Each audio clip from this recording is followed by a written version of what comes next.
brasileiros, nós somos a ISUPK, que significa Escola Israelita de Conhecimento Universal Prático. Estamos desde 1969 ensinando a verdade sobre a Bíblia e a verdadeira identidade daqueles que chamamos de negros da diáspora, os latinos, descendentes de astecas, incas e maias, e os indígenas da terra, do norte do Canadá até o sul aqui da América do Sul. Esse aqui comigo é o Oficial Aban, e a gente vai aqui mais abordar mais um assunto que todas as outras religiões baseadas na Bíblia não ensina de certa forma. A gente conhece o tabu social de que sexo só depois do casamento. E a gente acha que o casamento é o que valida o sexo. Então, a gente podendo ter no papel assinado lá pelo governo, a gente vai poder ter sexo com a pessoa que a gente escolheu pra gente dividir a vida. Mas a gente vai ver que, tipo, qual é a verdade na Bíblia? O que a Bíblia fala sobre casamento e sexo? Então, a Bíblia ensina, desde o começo, que o sexo é casamento.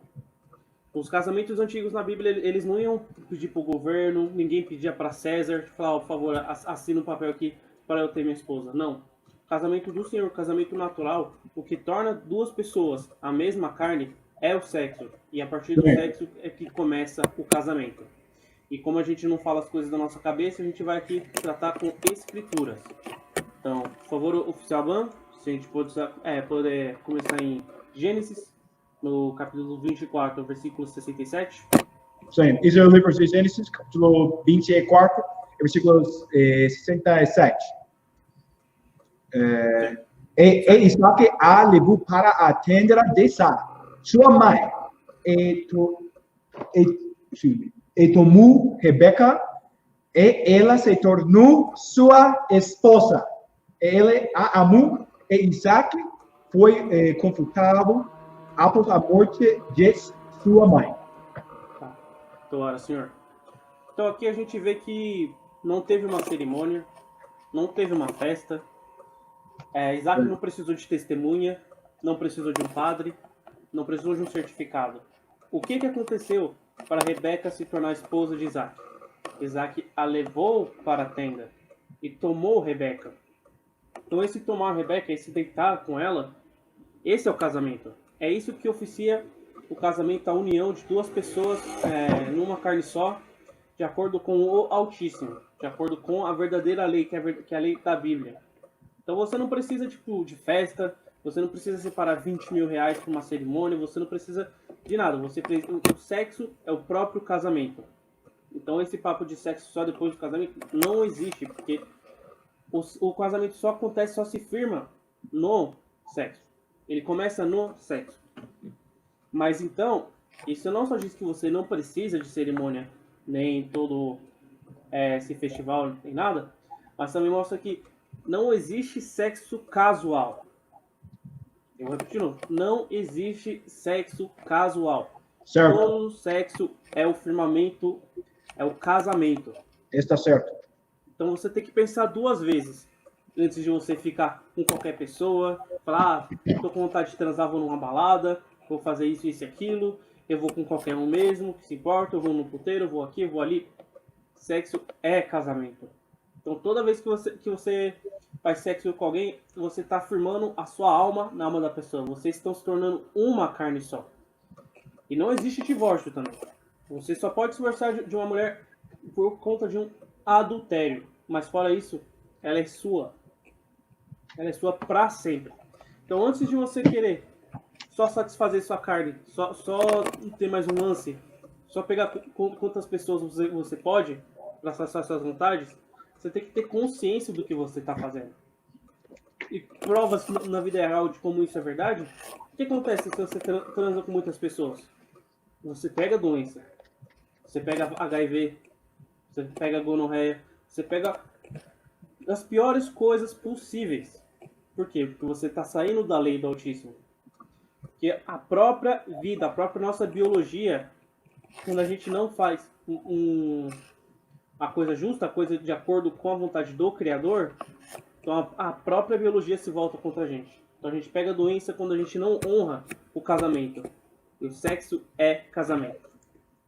A gente vai agora para mais uma escritura que exemplifica isso. Por favor, Sr. Aban, se pudermos ir para o livro de Êxodo, agora, no capítulo 22, versículo 16. Sim, isso é o livro de Êxodo, capítulo 22, versículo 18, 16. 16.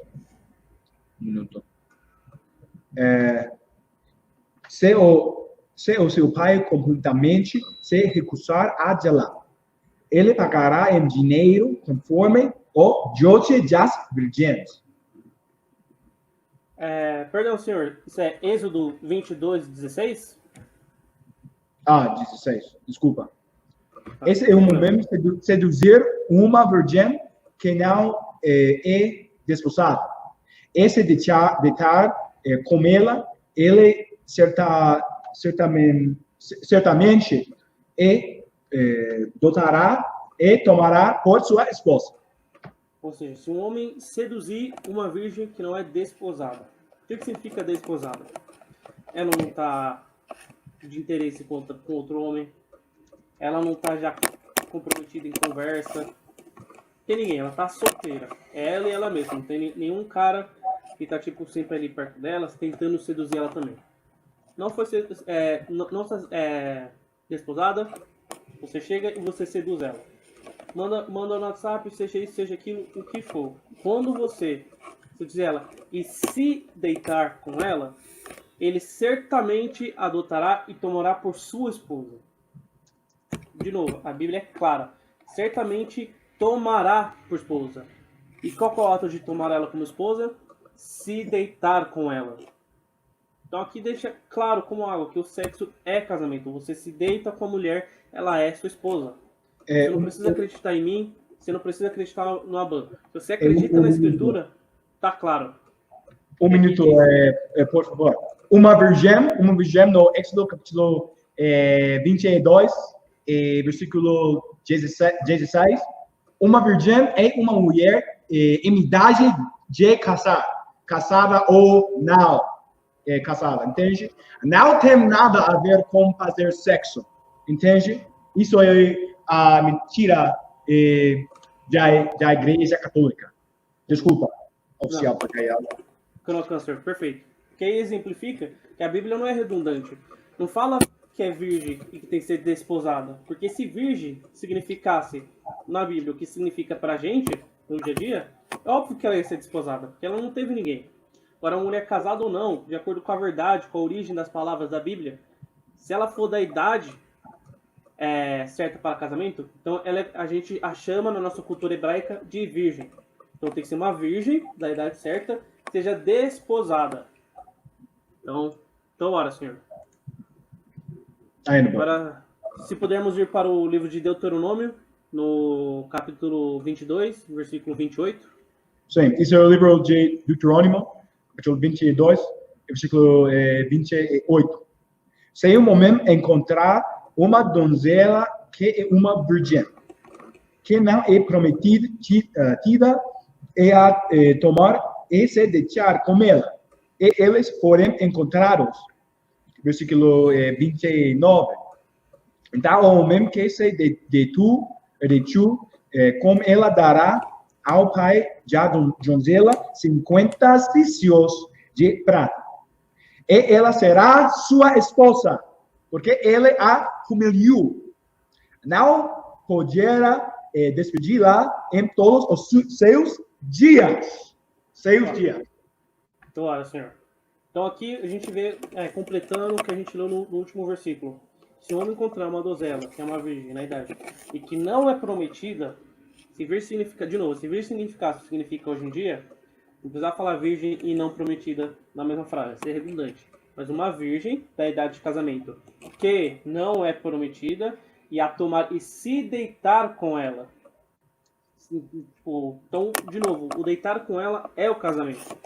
E aqui fala que se eles forem encontrados, por quê? Para quando assumir, quando se tornar público, você tem que ter certeza que ela vai ser sua esposa e você tem que seguir os costumes. E os costumes hebraicos, na época, era o quê? Dar 50 ciclos de prata, como forma de respeito à família, para mostrar o seu comprometimento. E aqui esse humilhou não é humilhou no sentido de vergonhar a pessoa, é no sentido de humildade. Humilhou, a tornou mais humilde. Por quê? Quando a gente está flertando, principalmente hoje em dia, com mulheres negras, ela pode te mostrar interesse no começo, mas logo ela vai mostrar suas reservações. Principalmente no mundo de hoje em dia. Que ela vai ter suas barreiras, ela vai ter seus receios. Então, quando você finalmente passa dessas barreiras e ela confia em você, e ela se cede, e ela se dá a ti, então ela se torna, é humilde. Então, na palavra de humilhar é nesse sentido. E aí, no final, não poderá despedi-la em todos os seus dias. Então, se você acredita na Bíblia, você não pode ter sexo casual. Não, você sabe que não existe sexo casual. Porque uma vez que você se deita com a pessoa, ela é sua esposa ou seu marido para sempre. Você não pode se despedir em todos os seus dias. Claro, tirando o caso do adultério, né? Mas tirando isso, você não pode despedi-la em todos os seus dias. Então aqui para finalizar, por favor, podemos ir em Hebreus, capítulo 3, versículo 4, por favor. Sim, esse é o livro de Hebreus, capítulo 13, versículo 4. Que o casamento seja honroso entre todos, e a cama sem macula. Porém, aos prostitutos e adulteros, Deus os julgará. Então aqui, eu peguei isso por dois motivos. Porque, principalmente com o cristianismo, a gente foi ensinado a tratar o sexo como repulsa. Não, o sexo é só para reprodução. E mesmo assim, mesmo se você é casado, você tem que ter vergonha disso. No próprio casamento, só você é pessoa, você fica tímido. Não. E tá falando que quando o sexo, ele é feito junto, de forma limpa, com comprometimento, com pessoas sérias que querem passar o resto da vida junto, que fala que o casamento seja honroso entre todos. E a cama sem macula. Então, sem pecado, sem essa coisa do casual, não.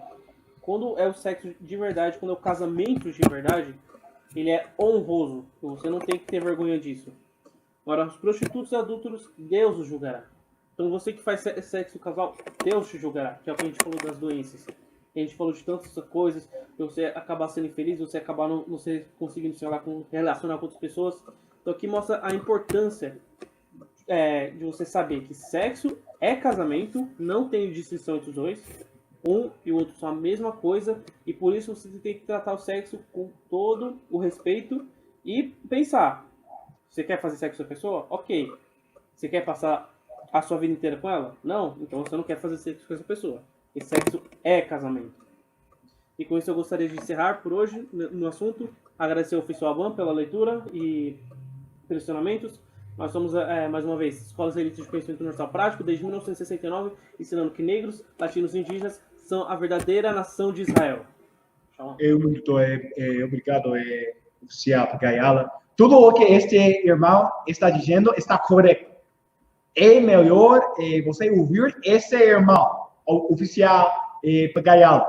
Ele é um servo de Cristo, Yahweh Shai, em hebraico antigo. Somos jovens, mas não jovens em conhecimento da Bíblia. Entende? Tal como os brasileiros, estamos levantando verdadeiros servos do Senhor e fazendo um pequeno santuário